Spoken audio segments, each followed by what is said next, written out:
자, 역대급 제일 어려웠던 지문이라고 얘기하는 게 25학년도 6월 평가원 A여 지문인데, 그게 원래 24학년도 수능에 출제됐어야 됐는데요. 정치 이슈 때문에 출제가 못 되고, 그러면서 이제 25학년도 EBS가 퀄리티 박살나는 이유가 되기도 했었던 그 정치 이슈가 있었는데, 이게 24학년도 EBS예요. 그래서 EBS가 20학년도부터 24학년도까지 정말 퀄리티가 괜찮았습니다. 어지간한 평가원 수준이고, 평가원 문제를 너무나 잘 이해하고 연습해 볼 수 있는 정말 좋은 소재들이 많았는데 좀 아쉬움이 있었어요. 어쨌든 그 시절의 지문이었고, 그게 해를 걸려서 6월 평가원에 이슈 있게 딱 들어왔는데, 얘가 출제된 이후의 그림을 제가 한참 고민을 해봤거든요. 그런데 여기서 논리에서 한번 더 나가기 힘들어. 왜냐하면 결국 이 논리를 세팅하는 이유도 뭐냐면 과학기술 때문이야. 그 대부분의 경우에 올해 논리가 이슈다 정도에서 지금 끝나고 있거든. 저는 그렇게 생각하지 않습니다. 상호 베타 상태, 양자역학적으로 엮여갈 거고, 그게 저번 주 토요일에 수업했었던 불확정성 원리랑 엮일 겁니다. 자, 1번부터, 그래서 1단락부터 볼 건데, 고전 논리의 진리치는 이렇게 설명이 돼요. 자, 얘를 제가 요즘 느낌으로 다시 한번 좀 그려볼게요. 이쪽으로 따라올까요? 자, 여러분이 이제 제 수업을 들으면서 차근차근 연습하시는 부분들이 있을 거고, 제가 최대한 쓸데없는 소리를 좀 안 하려고 하는데, 그래도 말이 맞나 봐. 자, 미안해. 자, 우리 중세로 가볼게요. 자, 중세에 있는 모든 지식과 진리는 다 신의 말씀이야. 그래서 어디? 종교 경전에 그대로 쓰여져 있어서 진리는 그 종교 경전 그 자체였단 말이에요.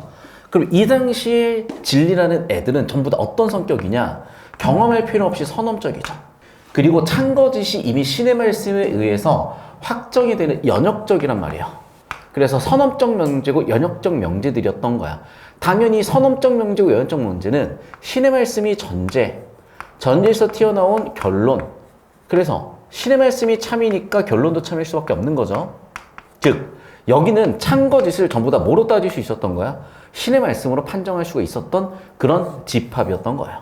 그런데 이게 근대로 가면서 아시다시피 일부 우주론과도 엮이는 부분인데, 자, 관측을 해봤더니 이게 틀렸다라는 거죠. 관측을 했다라는 건 바꿔 얘기하면 뭐니? 경험주의죠. 경험주의는 뭐니? 사례를 연구하는 거니까 당연히 귀납법이에요.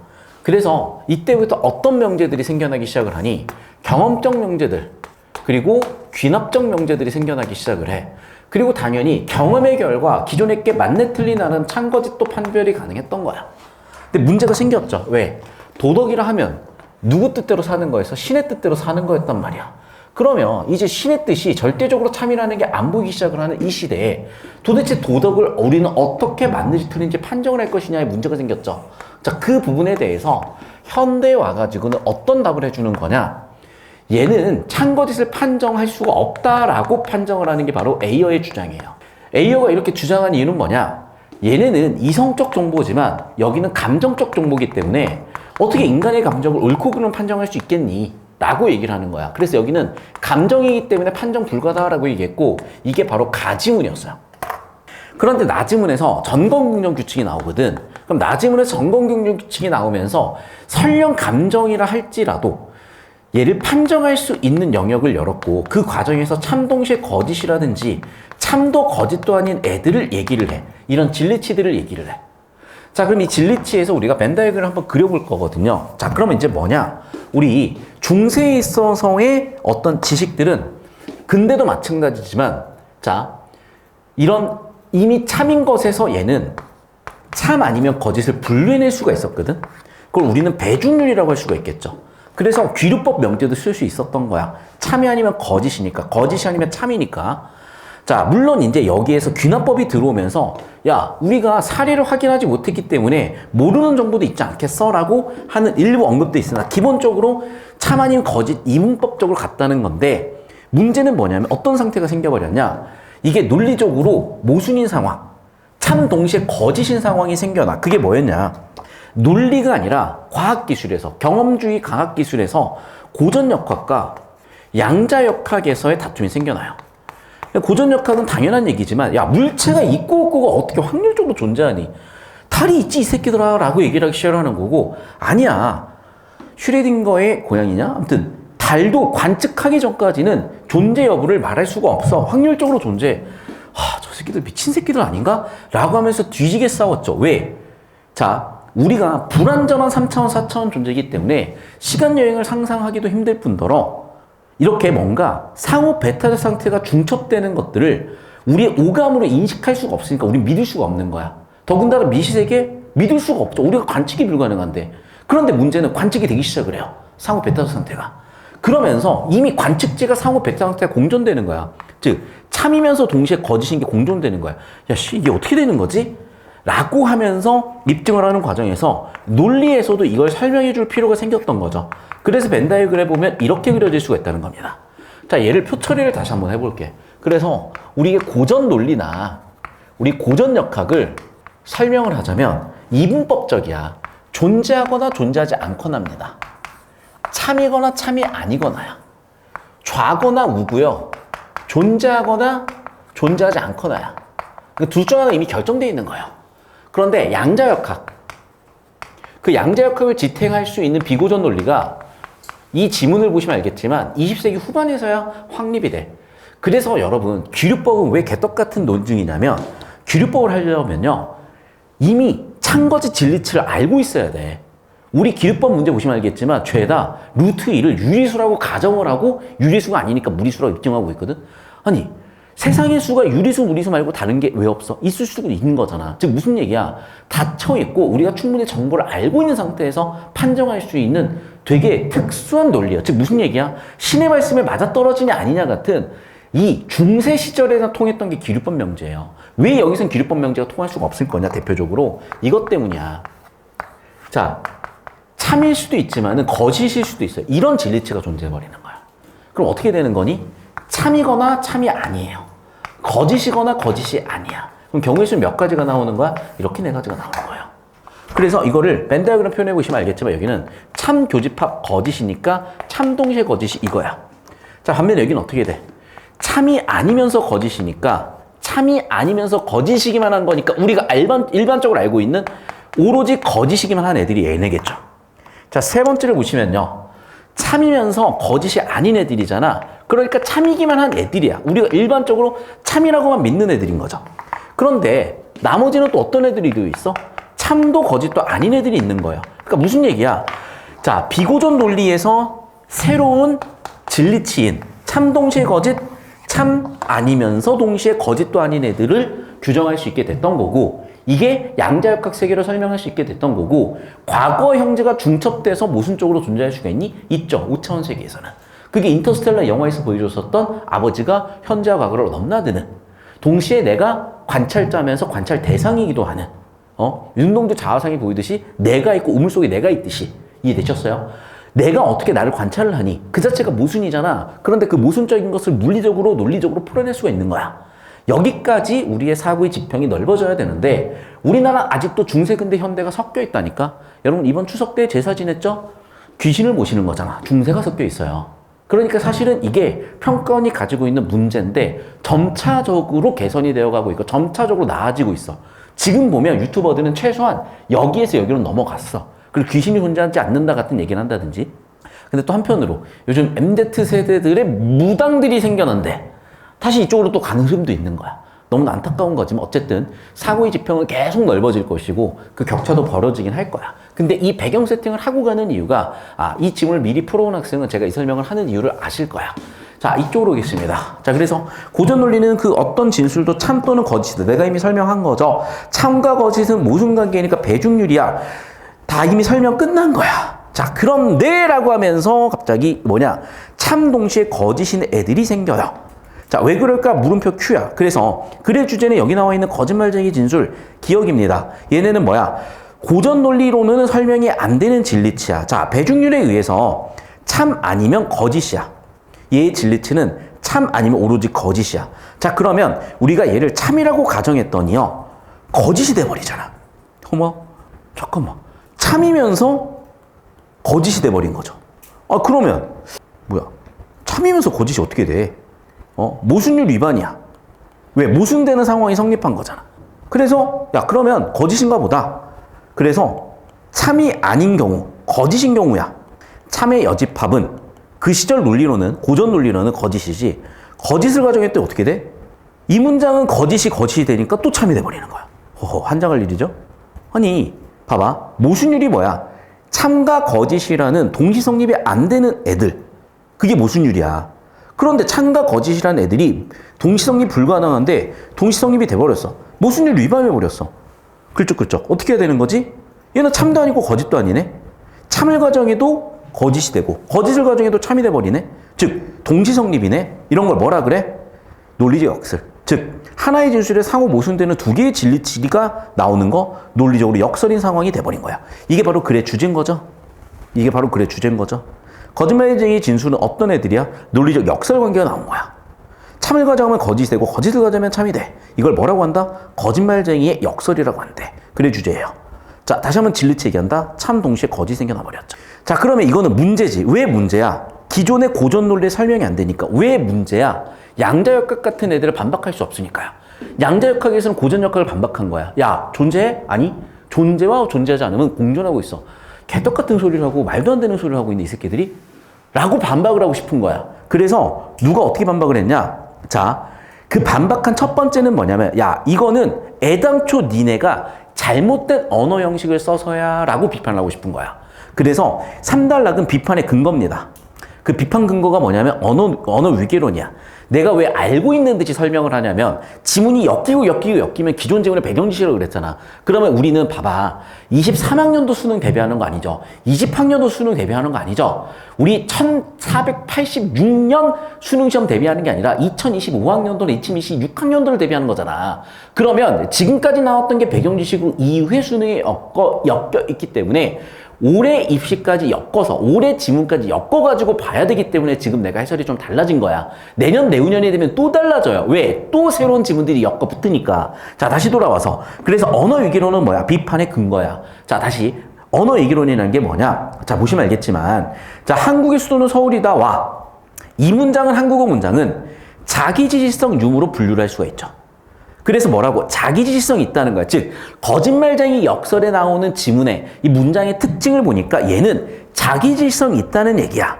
즉 그래서 자기의 지시성을 사용했기 때문에 역설이라는 문제가 발생했다. 즉 자기지시성이 문제 원인이라고 본 거야.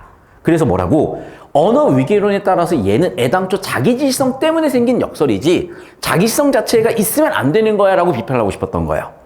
자, 언어 위계론은 그럼 뭐냐? 4단락 기준은 언어 위계론이야. 자, 언어 위계론은 뭐냐면 이거야. 이 문장이 있다 해서 어떤 사실에 대해서 말하는 진술인 대상 언어라고 하는데 이게 무슨 얘기야? 자, 반면에 이 문장이 있다 해서 거짓이다가 붙어진 거 메타 언어래. 아, 이해되셨죠? 대상 언어는 뭐니? 말 그대로 참거짓 판별이 안 들어간 거야. 그런데 메타 언어는 뭐야? 참거짓 판별이 붙은 겁니다. 이때 메타 언어는 대상 언어보다 위계가 더 높아. 그래서 어떻게 돼? 또 봐봐. 메타 언어 뒤에 진리수를 또 붙이면 얘는 기존의 메타 언어가 붙어 있는 진술이 대상 언어가 되고 새로운 진술이 또 메타 언어가 된다는 거야. 결국에는 언어 위계가 존재한다는 거고 그래서 결론은 뭐냐? 그는 자, 메타 언어에 포함된 진리수라는 건 참 또는 거짓이라고 그랬죠. 진리수로가 붙으려면 어떻게 돼야 돼? 자신보다 낮은 위계에 대해서만 진리수로가 붙을 수 있다는 거야. 따라서 얘는 자기랑 위계가 동일한 애들한테 메타 언어를 붙였기 때문에 따라서 얘는 애당초 존재할 수가 없어 라고 비판을 한 겁니다. 여기까지 이해되셨나? 자, 그러면 여기까지 가지고 구조도를 그려보실게요. 자, 저 따라옵시다. 자, 이거 안 끊고 바로 갈게요. 자, 선생님 여기 지문을 여기를 잡아주세요. 얘들아, 이게 기본적으로 연습이 되셔야 돼. 안 그러면 이 지문은 소화가 안 돼요. 뭐 나름대로 내용을 주로 푸셨잖아. 아휴, 뭐 마음대로 하세요. 뭐 애들아 제발 좀, 야, 손흥민이 나가지고 초등학생 가르치면서 축구를 어떻게 더 이상 진지하게 제대로 가르치겠니? 근데 그 중에 또 축구 형제나 제대로 하는 애들은 가르치겠죠. 그런데 여러분, 나는 이강인이 초등학교 시절보다 축구를 못해. 그 얘기야. 천재는 어쨌든 천재거든. 근데 여러분이 자꾸 이제 나이 먹으면 이강인하고 비슷하게 비빌 수도 있겠잖아. 진짜 완전 프로 축구 선수들은. 그러니까 그 레벨을 보시면서 가셔야지. 아, 자꾸 막 이 수준을 낮춰가셔가지고는 답이 없다는 거야. 자, 저 따라오세요. 자, 1단락의 주제는 뭐니? 고전 논리와 비고전 논리의 비교 대조입니다. 자, 고전 논리는 기본적으로 뭐야? 배중률이야. 자, 배중률이 적용된다는 건 무슨 얘기냐면 어떤 진리치가 있을 때 진리치는 참 아닌 거짓, 거짓이 아니면 참이라는 거야. 자, 근데 비고전 논리는 대표적으로 기억, 거짓말쟁이 진술인데 여기서는 기존의 고전 논리 진리치가 통하지 않아. 거짓말쟁이 진술의 진리치는 어떻게 돼? 얘를 참을 전제했더니 거짓이 돼버리고요. 거짓을 전제했더니 참이 돼버려. 자, 이걸 우리는 뭐라고 불렀다? 역설이라고 불렀어요. 즉 얘는 역설이 성립해버려. 자, 그러면 기존의 진리치로는 설명이 안 되는 거죠. 자, 어떤 문제가 생기는 거야? 기존 진리치로 규정이 안 돼. 자, 그럼 해결을 해야 돼. 왜? 그러면 기존의 고전 논리는 다 무너질 수밖에 없는 거거든. 기존의 고전 역학은 다 무너질 수밖에 없는 거거든. 자, 그래서 해법으로 3단락, 4단락이 나오는데 4단락은 뭐라고? 해법의 근거예요. 비판 근거로 뭘 얘기하냐? 언어 위기론이야. 그래서 비판 근거를 바탕으로 비판을 했어. 뭐라고? 야, 언어 위기론에 근거해봤더니 말이야. 자, 위계가 동등한 애들끼리는 찬거지 수로를 붙일 수가 없어. 찬거지 판별이 불가능해 라고 얘기를 한 거야. 그런데 5단락 보면 거기에 대한 또 재반박이 나와요. 야, 니네는 기존의 니네의 논리체계, 진리체계, 고전역학, 고전논리 진리체계가 문제가 있어서 비판을 받았는데 왜 새로운 규칙을 추가해가지고 반발을 하니? 그 얘기는 네가 이미 기존 체계가 문제가 있다는 거죠. 기존 체계 한계를 입증한 것밖에 안 돼. 자, 두 번째 반박이 또 들어와. 두 번째 반박이. 야, 너희는 지금 자기지시성이 역설의 이유라고 했지. 그런데 말이야, 자기지시성이 없는데 역설이 생기는 건 어떻게 설명할 건데? 즉, 여기서 잡고 계십시오. 타르스트의 언어 위계론은 결국 5단락에서 두 가지로 재반박을 두 번 먹어요.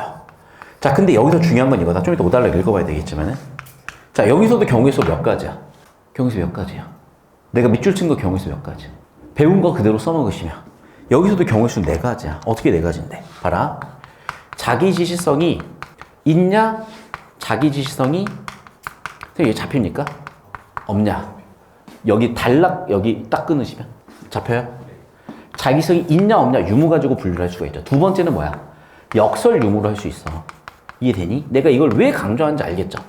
지금 문장은 이것보다 훨씬 더 불명확하게 적어졌거든? 그걸 제가 명확하게 한 번 적고 다시 재구성해서 표출했더니 경우에서는 자기성이 있으면서 역설이네? 없으면서 역설이네? 역설이 아닌데 자기성이 있는 애? 역설이 아닌데 자기성이 없는 애가 있지. 4가지로 분류가 된단 말이야. 자, 저 따라오세요. 그게 여기 있는 얘잖아. 참이 아니야. 거짓이 아니야. 4가지잖아. 참이면 거짓이야. 거짓이면 참이야. 2가지가 아니라. 자, 이 얘기를 왜 하냐? 따라오세요. 그게 이거잖아. 4번의 표 보이잖아요. 4번의 표가 저기 녹색 표잖아, 얘들아. 그러니까 무슨 얘기인지 이해되셨어요? 4번의 표를 안 주고 문제를 낼 수도 있는 거야. 그럼 죽어. 근데 4번의 표를 그렸다는 건 이 지문에서 충분히 이 표를 그려낼 수 있다는 전제인 거잖아. 그러니까 2레벨까지 가야지 100분의 100을 찍는 거예요. 실력으로. 45문제 주사위 굴려서 맞추는 게 아니야. 다시 한번 얘기한다. 여기 레벨까지 저는 보여드릴 의무가 있고 보여드릴 수 있고 사실은 연습하면 별게 아닌 거야. 자, 다시 저 따라오세요. 자, 그러면 이제 우리는 3단락, 4단락에서 얘기하는 언어 위계론도 다시 한번 좀 설명을 해줘야 돼.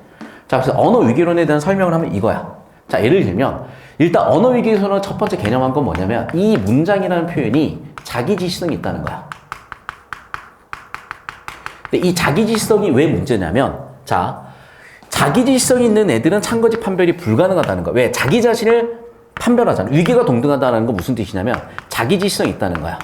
그래서 자기지시성이 위계가 동등히 한 근거고 위계가 동등하다는 건 찬거지 판별이 불가능하다야. 근데 너희는 그 자기지시성을 있는 애들을 가지고 명제를 만들었으니까 역설이 생겼다라고 주장을 한 거거든, 타르스키가. 자, 다시. 그래서 이 문장은 자기지시성이 있는 거고 이 문장은 자기지시성이 있기 때문에 이것 때문에 역설이 생겼다고 보는 겁니다. 이게 타르스트의 주장의 요체고 자, 그러면 다시 한번 타르스크의 비판의 주장과 근거라고 한다면은 자, 이 사람이 얘기한 그 론을 한번 정리할 필요가 있겠죠. 그래서 언어 위계론을 보셔야 되는데 언어 위계론은 예를 들면 이런 거야. 어떤 대상 언어가 있어. 자, 대상 언어에 대해서 우리가 찬거짓을 붙일 수가 있어. 그러면 여기에 플러스 대상 언어는 참이다 또는 거짓이다가 붙잖아. 이렇게 붙은 애들을 뭐라고 분류했냐면 얘를 메타 언어라고 분류했어요. 됐니? 그럼 메타라는 건 상위 개념이야.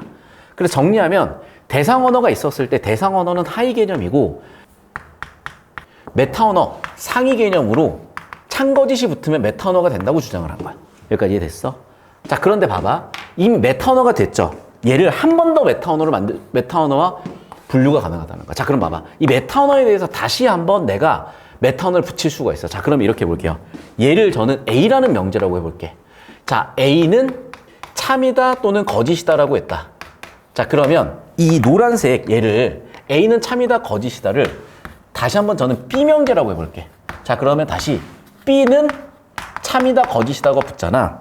그러면 얘가 다시 어떻게 된다고? 얘가 대상 언어가 되고 얘가 메타 언어가 된다는 거야. 여기까지 잡힙니까? 여기 기준으로 잡아주세요. 네, 여기 끝 기준으로 잡아주시면 될 것 같아. 그러면 여기 기준으로 좀 보일까요?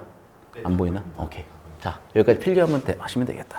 자, 그래서 지금 문제 포인트가 여기 편화로 문제 포인트고요. 두 번째, 언어 위계론이 문제 포인트야. 세 번째는 뭐냐면 반박하는 흐름이 문제 포인트야. 네 번째는 이 흐름을 싹 다 이해하고 적용하는 게 문제 포인트야. 그래서 구조도 싹 다 그리시고 잡고 계십시오. 자, 이쪽으로 봅시다. 자, 이제 5단락으로 가볼게요. 자, 5단락. 자, 그럼 이제 타르스키는 제가 얘기했던 언어 위계론 제안하자 어떻게 됐어? 자, 고전 논리에 없던 또 다른 규칙을 추가했다라는 것을 근거로 비판을 했는데, 자, 또 뭐다? 자기성이 역설의 원이 아니라 두 가지를 비판했어. 첫 번째, 고전 논리에 없던 또 다른 규칙. 그게 뭔데요? 언어 위계론이죠. 너는 언어 위계론을 가지고 반박을 해? 야, 기존 논리에 한계가 있어서 반박을 받았잖아. 기존 논리의 한계 안에서, 기존 논리의 테두리 안에서 반박을 해야지. 기존 논리에서 플러스 알파에서 반박을 해? 야, 똑같은 오류를 범하고 있는 거고. 두 번째, 너는 자기성이 역설의 원이라고 그랬는데 자기성이 역설의 원인이 아닐 수가 있어. 자, 이 문장은 참이다. 자기성이 있지만 역설이 아니잖아. 맞죠? 이 문장은 참이다. 참이라고 가져가면 참이잖아. 거짓이라고 가져가면 거짓이잖아.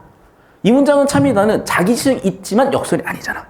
또 뒷문장은 거짓이야. 앞문장은 참이다. 봐. 이건 자기성이 없습니다. 그런데 얘를 참이라고 가정을 하면 봐봐. 뒷문장은 거짓이라 그랬으니까 근데 뒷문장은 앞문장은 참이라고 그랬으니까 얘는 거짓인데 뒷문장은 거짓이라고 했으니까 얘는 자기성이 없는데 또 역설이 발생하죠. 그래서 야, 결국에는 참이라고 가정하는 동시에 거짓인 진리치가 존재한다니까 자기성이 있든 없든 까지 해가지고 이걸 가지고 4번 문제 표를 만든 거야.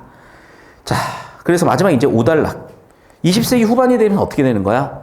야, 고전 논리가 얘기하는 참 아닌 거짓만 있다라는 것은 이제 폐기해야 되겠는데? 폐기한 거예요. 그래서 폐기라는 게 어떻게 되는 거야?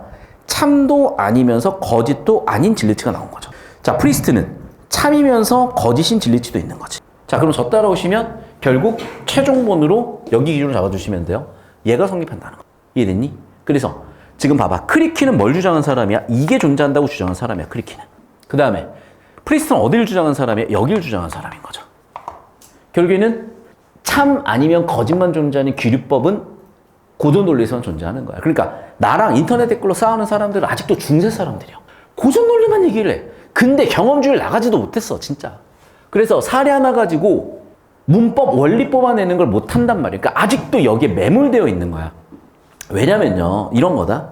저랑 막 싸우는 사람들 중에 이거야. 이게 맞다, 저게 틀리다고 해요. 근데 저는 그렇게 얘기 못하고 서울대 교수님도 그렇게 얘기를 못해요. 왜? 문헌 자료가 또 발견이 되면 지금까지 있었던 게 뒤집어져야 돼요.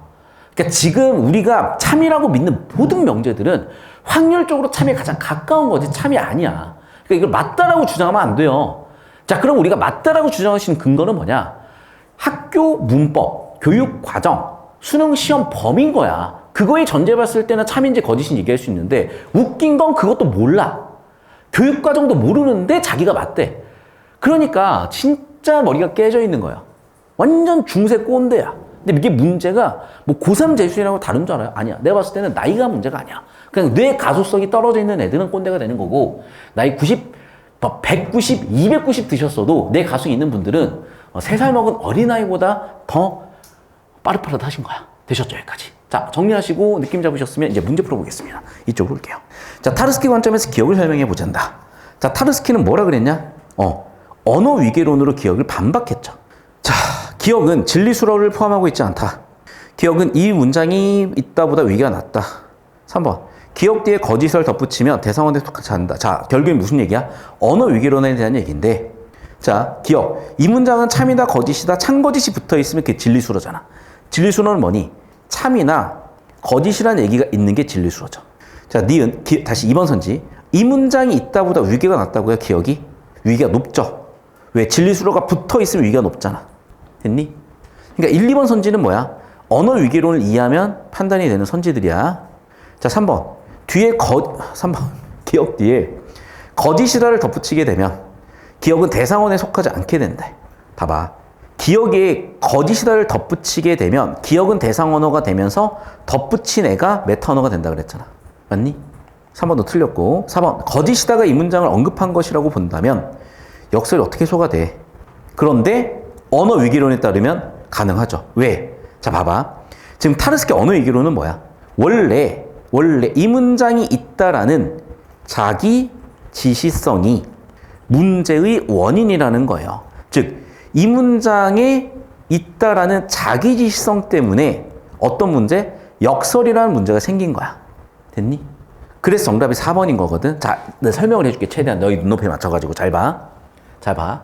지금 타르스키는 자기 지시성이 있는 애들은요, 위계가 동등하니까 참거짓을 붙일 수 없다고 본 거야.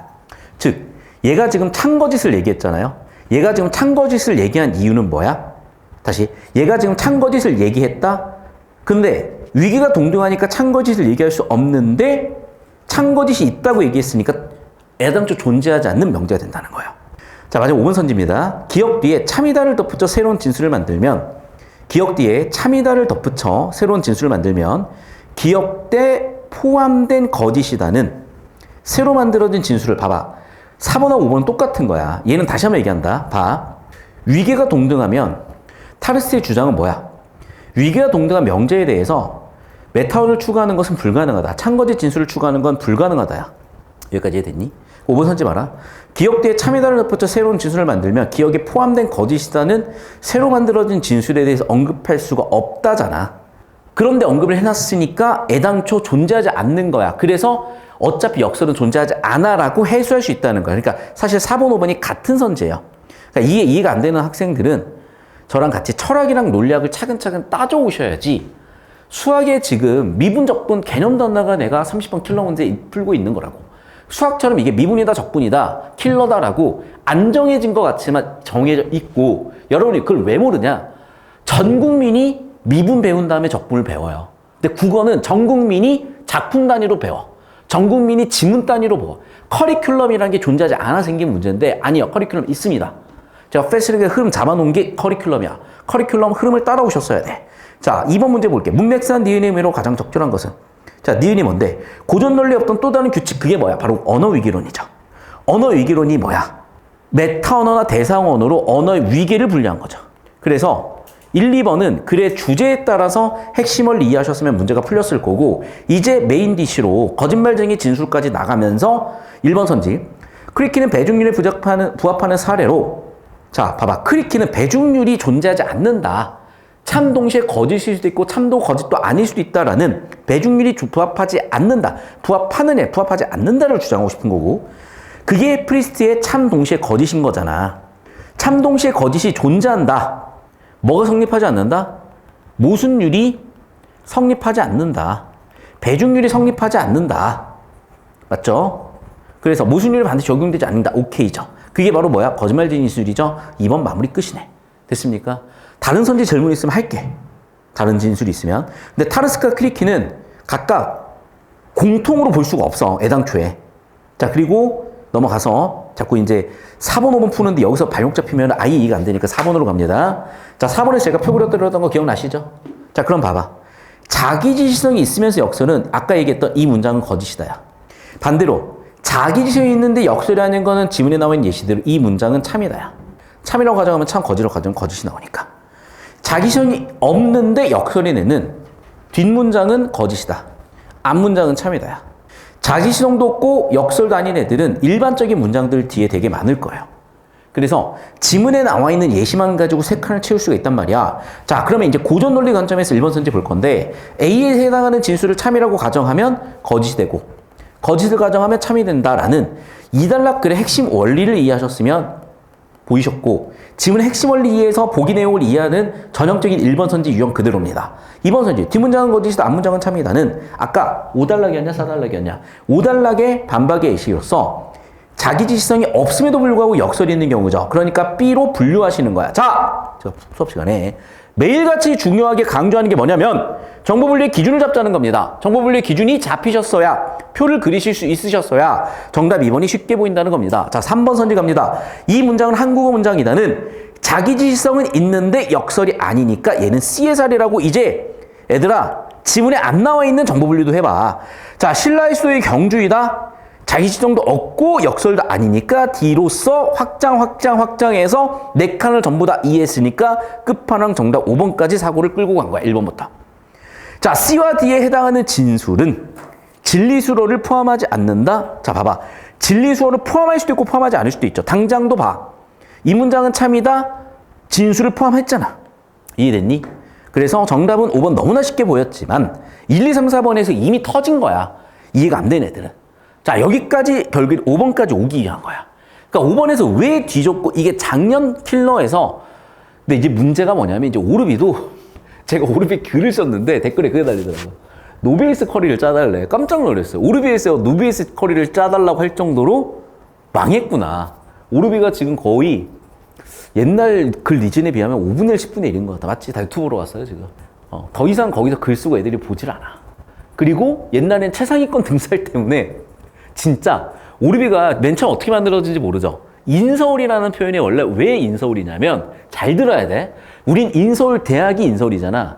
정확하게 2001년인가 2000년에 오르비를 처음 만들었을 때 인서울이라는 표현은 인설의대의 표현이었어요. 그래서 거기 만드신 분이 현역대, 아마 뭐 과학고 나왔고 현역대 아파가지고 망쳤나? 재수해가지고 점수가 똑같은데 자기는 한림대 의대 가고 점수 똑같은 애가 서울대 의대를 갔을 거야. 그게 빡쳐가지고 다시 재수를 해서 서울대 의대를 3수 만에 뚫었어요.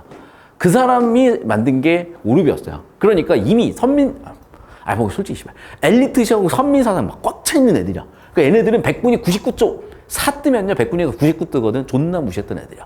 그게 20년 만에 벌써 바뀌어서 깜짝 놀랐어요. 저는 오르비 시작될 때부터 봤었는데, 이제 오르비에 있는 애들 중에 선생님 노베이스 커리 짜주세요가 생길 정도로 격세지감을 참 느끼면서, 결론부터 얘기하면 여기까지 가는 친구들은 100분이 97, 8, 9, 103을 하는 친구들이고, 안정적 1등급 중에서도 상위 등급을 맞추려는 학생들이 여기까지 오는 거야.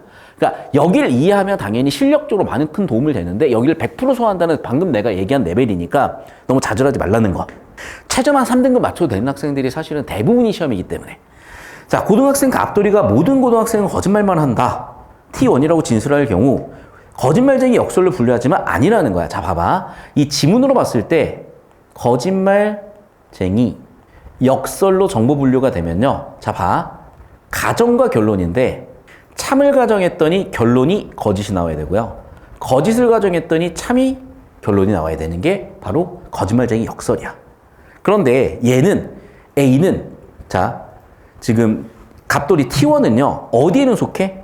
봐. 모든 고등학생은 거짓말을 해? 라는 걸 참을 가정해봐. 그럼 고등학생 갑돌이는 거짓말 한다며. 이 문장 거짓되죠. 참이라고 가정했더니 거짓이 되는 거야. 그러니까 지금 T1은 어디에 속해? 여기에는 속한다는 거야. 그럼 T1이 어디에도 속해야 돼? 여기에도 속해야 거짓말쟁이 역설에 속하게 되는데, 지금 T1의 진리치는 T1은 거짓을 가정했을 때 참이 아니란 얘기겠죠. 거짓을 가정했을 때 참이 아니니까 거짓말쟁이 역설에 따라서 얘는 거짓말쟁이 역설로 볼 수 없다. 즉 여기 나와 있는 A라는 진술을 제가 최대한 여러분이 알아보기 쉽게 도식화를 해보면 이렇게 도식화가 된다는 겁니다. 됐니 여기까지? 되셨죠? 자, 우선 T1을 참이라고 가정하면 갑돌이는 모든 고등학생이 포함되므로 T1은 거짓이 된다라는 거를 제가 노란색으로 현관표 줘볼게. 이제 이건 제가 여기다가 이렇게 쓴 거야. 갑돌이가 T1을 모든 고등학생 거짓말을 해를 참이라고 가정을 하면, 애당초에는 고등학생이니까 고등학생이 한 모든 고등학생은 거짓말을 한다니까 자기는 거짓말한다고 돼버리죠. 참을 가정했더니 거짓말이 돼버리네. 그래서 T1은 일단은 여기는 성립이야. 그래서 이게 노란색은 여기 노란색으로 표현이 된 거야. 그러니까 이걸 자꾸 줄글로 표현하는 게 아니라 표를 그리고 문자로 논리교로 표현하는 이유는, 논리에서는 그 어떠한 오류나 해석의 중의성이 생기면 안 돼. 그러니까 해석의 중의성을 없애기 위해서 약속된 기호를 쓴 거야. 자, 계속해서 볼게. 이제 T1을 거짓으로 가정을 해보자. 여기죠. 자, 파란색으로 가져볼게. 자, 이제 T1을 거짓으로 가정을 해봤어요. 여기를 얘기하는 거죠. 자, 그럼 봐봐. T1을 거짓으로 가정했으니까 이제 여기로 들어온 거야. 자, 그러면 좀 더 정확하긴 이거죠. T1을 거짓으로 가정했다. 자, 이거야. 일단 1단계로 예를 한 거야. T1을 가지고 거짓으로 일단 가정을 해본 거야. 이때 주의할 것은 모든 A는 B이다에 얘기한 거짓인 진술은 어떤 A는 B가 아니다 라고 얘기했대. 자, 여기도 다시 한번 좀 써볼게요. 자, 모든 고등학생은 거짓 말만 한다. 자, 그럼 봐봐. 이게 지금 T1이에요. 자, 우리는 여기서 T2를 만들고 싶어. T2는 뭐야? T1의 역이죠. 근데 이게 문제가 뭐냐면 여집합은 잘 들어야 돼. 여집합은 중간항까지 포함을 해. 그래서 not T1이라고 할게요. 그래야 정확해. 나중에 설명한다. 자, 그럼 T2, not T1을 우리는 써야 돼. not T1을 쓰기 위한 중간 공식이 뭐냐면요. 모든 A는 B다를 A라고 했을 때 not A는 어떻게 쓰는 거냐면 어떤 A는 B가 아니다 라고 써준대. 자, 그러면 우리는 얘를 가지고 T2를 써보자고. 자, 모든 A는, 모든 고등학생은 거짓말만 한다야. 그럼 봐. 어떤 고등학생은 거짓말만 하지 않는다죠. 이해됐니? 써. 자, T2를 써보니까 어떻게 돼? T2. 어떤 고등학생은 거짓말만 하지 않는다야. 됐니? 자, 얘들아, 여기서 문제가 생겨. 왜 문제가 생기냐면 이게 언어의 한계인데요. 잘 들어야 돼. 여기 나와 있는 거짓말만 한다, 거짓말만 하지 않는다는 경우의 수가 몇 가지야. 그래서 표 그리는 연습하라고 한 거예요. 경우의 수 몇 가지면요? 3가지가 나와. 얘들아, 봐라. 자, 우리는 거짓말만 할 수도 있고요. 참말만 할 수도 있고요. 둘 다 할 수도 있어요. 그래서 셋 중에 하나에 속할 거란 말이야, 애들은. 100% 거짓말, 순도 100% 거짓말, 순도 100% 참말만 하는 애들도 있지만은 두 개가 섞여 있는 애들도 있다니까. 경우의 수가 3가지인 거야. 이게 바로 뭐야? 반대관계야. 그래서 일구 가능 세계가 엮여 있다는 거야, 내가. 그래서 여기까지 연습을 해서 와야 돼. 그러니까 얘는 기존의 18부터 상호 베타 상태 공정부터 있어서 일구 가능 세계부터 논란이 됐었던 20학년도 통계학자 베이주주의자의 논리까지 해서 여기까지 싹 다 엮어가지고 집대성한 게 25학년도의 A어 지문인데 여기서 끝나는 게 아니라 결국 과학기술로 가야 돼서 불확정성 원리로 간다니까요. 내 말 맞으니까 그냥 들어, 그냥. 야, 내가 틀리면 씨발 누가 맞겠냐. 자, 여기까지 이제 정리했고, 자, 정리했으면 이제 그 얘기예요. 자, 그럼 봐봐. 우리가 어떤 고등학생은 거짓말만 하지 않는다라고 얘기했잖아. 즉, 이게 거짓이라고 얘기했잖아. 맞니? 그러면 어디에 속하는 거야? 거짓말만 하지 않는다니까. 얘랑 여기에 속하는 거잖아. 그러니까 얘는 지금 얘랑 얘를 둘 다 얘기하는 상황이 되는 거야. 맞니? 그런데 여기서 이렇게 얘기했지. 뭐라고? 자, 즉 어떤 고등학생은 참말을 한다가 T2래잖아. 지문에서는 지금 뭐라고 써놨어? T2를. 어떤 고등학생은 참말을 한다야. 자, 그럼 봐봐. 이게 어떤 맥락에서 나온 거냐면 이게 얘 때문에 나온 거야. 거짓을 가정했을 때 참. 맞죠? 그래서 봐봐. 거짓을 가정했을 때 참. 다시. T1에 대한 거짓인 진술을 어떤 고등학생은 참말을 한다. T2가 참이라면 얘가 참이라면 당연히 얘는 어떻게 된다? 역설이 된다요. 그런데 봐봐.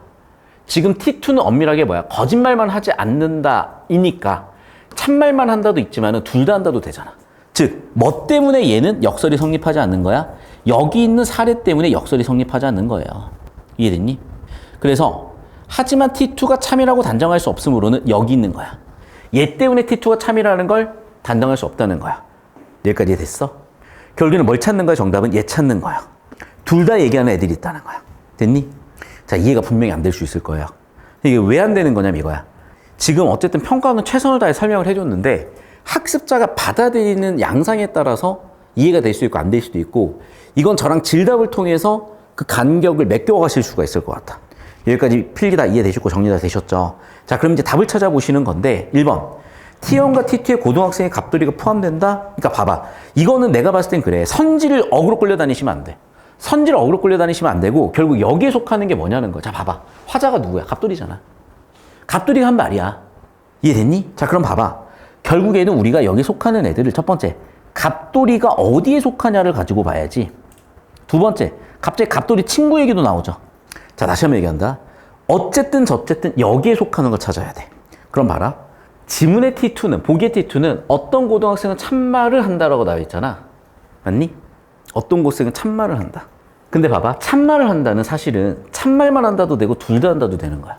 그래서 여기에 속하는 이 역설이 성립하지 않는 사례에 뭐가 속할지를 생각을 해보셔야 되고, 자, 이거는 여기까지 해설은 끝났거든요. 근데 해설이 좀 잘 안 된다고 느끼시는 부분이 왜 생길 수밖에 없냐면, 여러분이 사례를 적용하다 보면 분명히 지금 봐봐. 소화가 될락말락한 거야. 즉 킬러 문제 끝까지 온 거야. 이제 답을 내야 돼.